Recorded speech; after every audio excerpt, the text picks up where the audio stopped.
All right. Hi, John Marshall, the DrillMaster. This is an exhibition drill performance, unarmed, and I was told. So I received a request for California Cadet Corps critiques. This is the previous critique I just finished a few minutes ago was from 8 years ago, and then I have this link, but they look like Navy JROTC. Maybe, yeah. Well, I'll just critique it, and I'll let the requester decide. All right, so let's get going.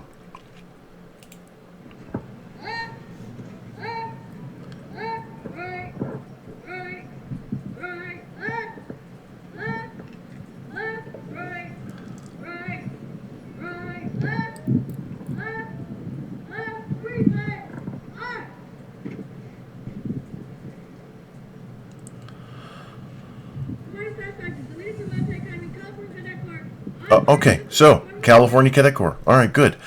So this is exhibition drill here, armed and unarmed on on different fields. I'm guessing, but so if you're going to set the stage for your performance, then let's take this into context.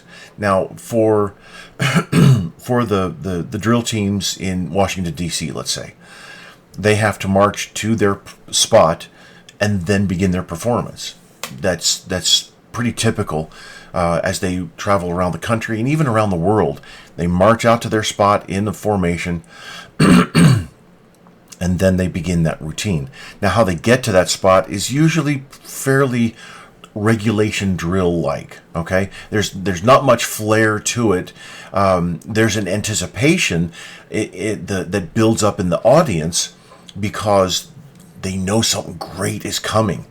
All right, so here with because of the past performances of all those teams. So here, what you're doing by entering and just calling cadence, this isn't building up your audience. Even if it's just this lone staff sergeant, you still need to build up your audience.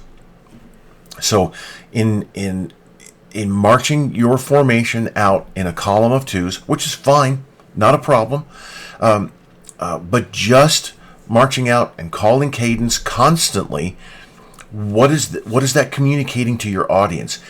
How is that grabbing your audience and saying, you need to watch this because this is going to be great?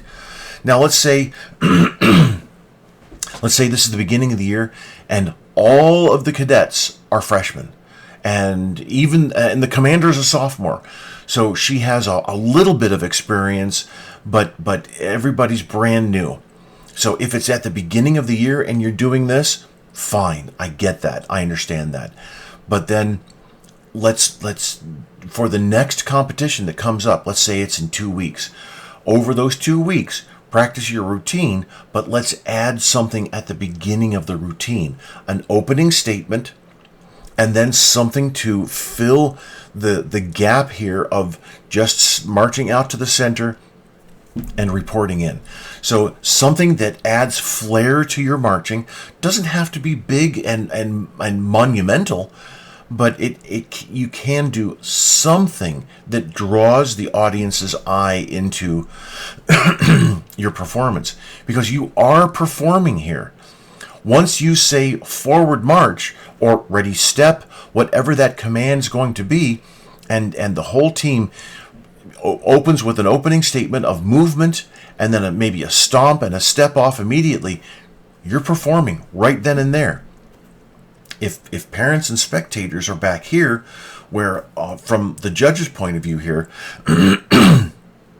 then what are you giving them to see? Or does everybody's sitting down in their chairs maybe, and they're just going talk because they know nothing's happening right now. And then once you say report in, then okay, good. Now we've got it. Now the performance begins, when really it should have began back there.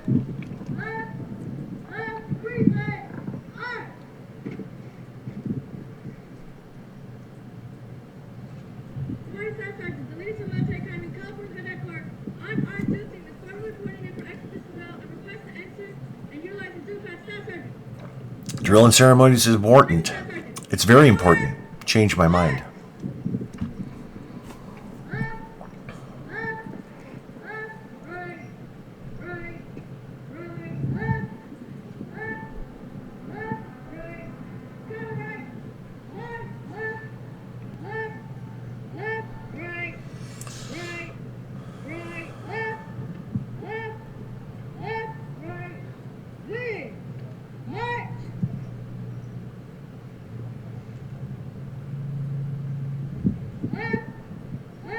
Great.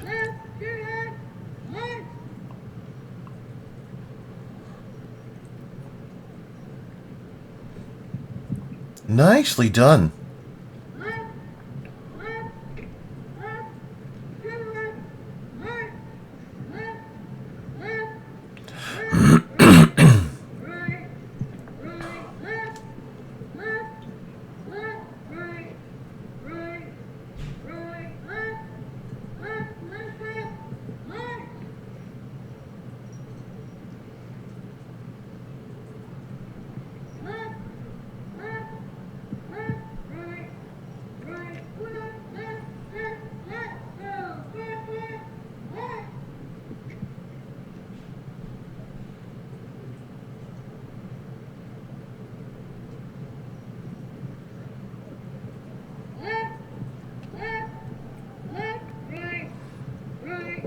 Well, what you've done so far, and this is not an insult, what you've done so far, very basic stuff, but it's very good.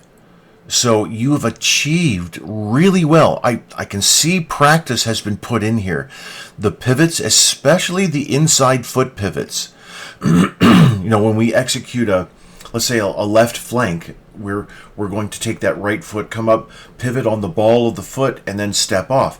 You're executing inside foot pivots, a face in march, essentially, and everybody's pivoting at the same time, moving. It works very well. You're doing a very good job.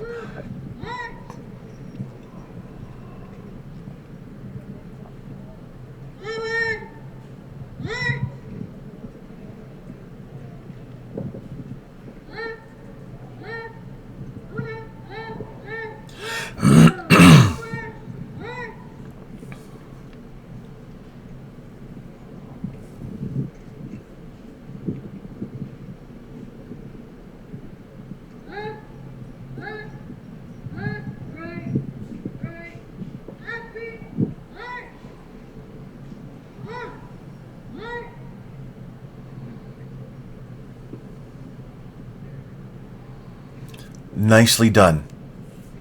The precision here is high. For the feet, arms are a little messy here and there.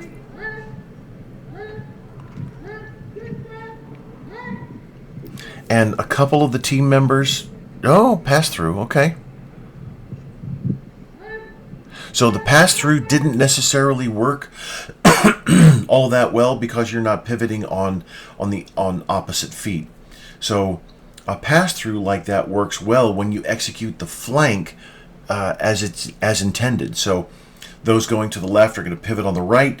Those going to the right are going to pivot on the left. And when you pivot at the same time, then you're headed directly for each other, which is fine in the other applications. You're headed for each other, and then you move off, and and you have that alignment immediately, and you've maintained your alignment relatively well throughout. So this is really quite good. Oh, excellent. I love it. All right, so here let's look at this transition though.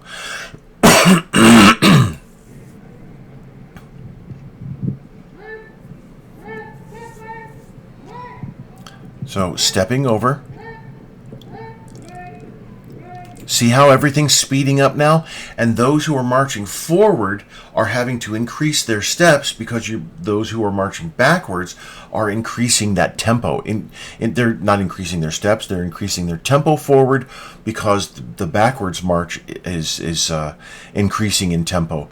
The speed at which you march, you can increase it, that's no problem. But in the middle of a movement like this, that doesn't translate all that well. It doesn't work well as far as effectiveness is concerned.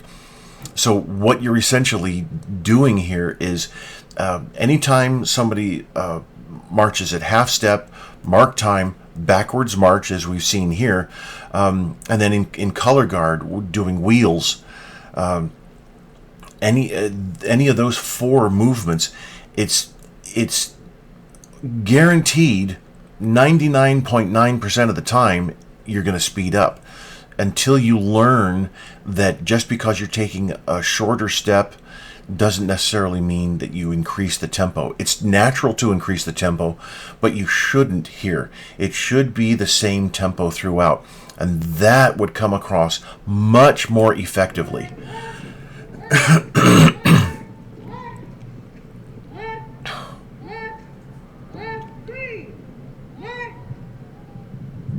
Nice.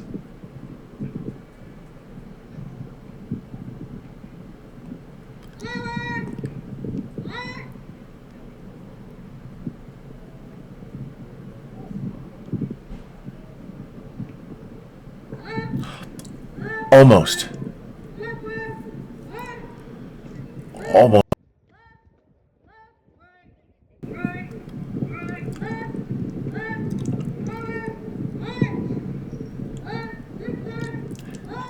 There's so much that can be done here. Oh, nice. That's great.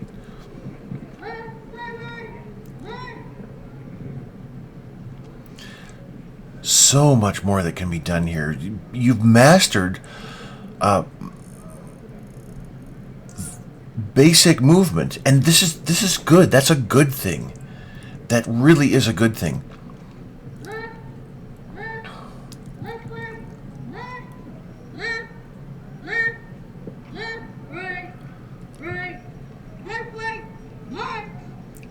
So that first move that you did, wins, that comes from the 1950s, possibly late 40s.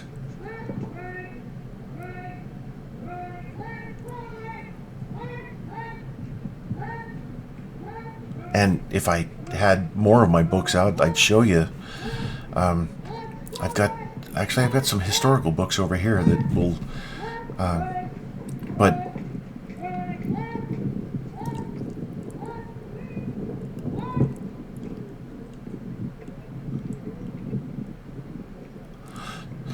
side steps take a long time. I'm not a huge fan of making a wedge with side steps. However, if you have the others who already have arrived at their position, if you have them do something else, something that involves body movement sequence, that the first two start that sequence, and let's say it's a sequence of 4 or even longer, 8 movements, and then what the first two do is they stop. They start immediately into that sequence of 8 movements.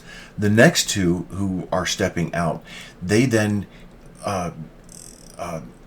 they don't perform the same sequence, or they can, but what would be even better, most likely, is to have them enter into that 8 count sequence 2 counts later, and then the next two, they enter in 2 counts later, the next two, and the next two, and then everybody's performing as soon as they halt, and that lends much more depth to your performance, and that communication comes across much better for your audience when you have a continuous performance like that, instead of just stepping out, waiting, waiting, and now we're going to report out. And there's I need to make this very clear. There's nothing wrong with what you're doing. The team has worked hard to get to this position, to this place, and you're doing very well. Now is the time that you can add some more depth to your performance. So you can layer that performance with arm movement, head movement, torso movement over your marching, over your facing movements, things like that. Here you go. This could have been part of the performance coming into the wedge.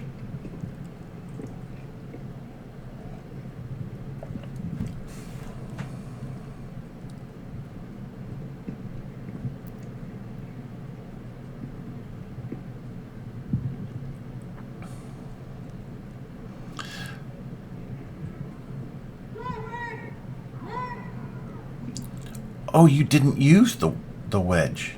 Oh, all right. So I thought you were reporting out. So you used the wedge as a ripple line. Everything coming from the center going out. It looked fine.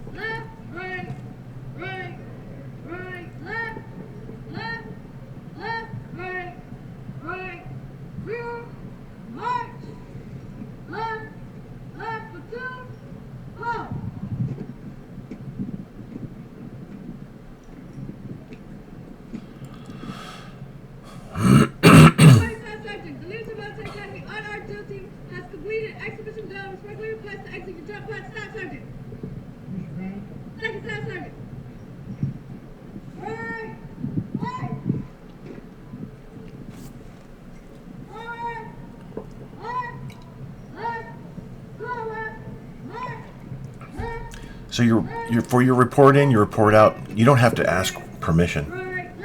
That's an old carryover, but it's not about requesting permission. It's about reporting in, reporting out. This concludes our performance, something like that. But still, you did a fine job, team. You really did. I think there's so much more you can do. If you want, go to my website. Let me pause really quickly. I'm going to show you something. Okay, so I've gone to my website. This is How to Rate Drill. Let me give you the title. Boxes of 3 method.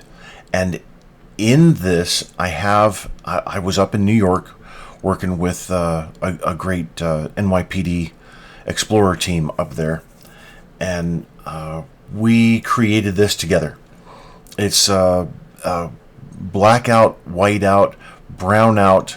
So this is writing drill. It's great to begin to write drill using the boxes of 3 method. Now it's my term that I coined several years ago. The boxes of 3 method. I count steps forward, not pivots. So really it's a box of 4, but with a pivot in there. And so you can see here there's 1 2 1 2 for the team. Now you can have just your column of 2s, and then it'd be 1 2 1 2, and then you can move the numbers to have 1 1 2 2 1 1 2 2, so that they do different things, and then they can march